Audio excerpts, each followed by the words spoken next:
Welcome to the Learning Pines YouTube. We hope this video helps. In this video, I will explain how to jumpstart your Mazda CX-9. First, gather your jumper cables and a vehicle with a fully charged battery. Park the working vehicle close to your CX-9, ensuring they are not touching.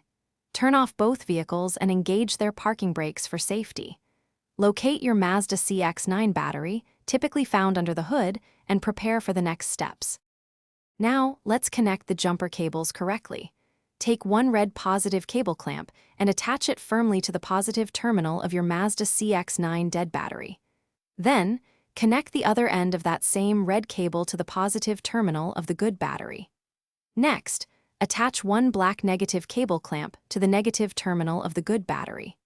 Finally, connect the remaining black clamp to an unpainted metal surface on your CX-9 engine block, away from the battery.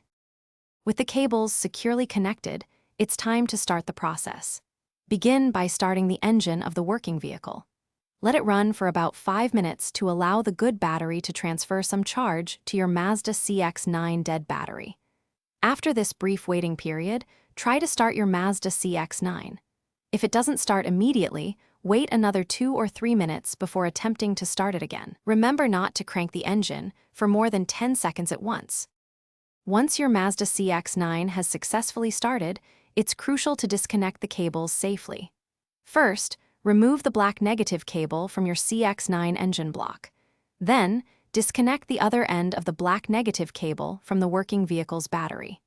Next, remove the red positive cable from the working vehicle's battery. Finally, disconnect the red positive cable from your Mazda CX-9 battery. Drive your CX-9 for at least 30 minutes to ensure the battery recharges sufficiently. Thanks for watching. Consider subscribing if we helped you.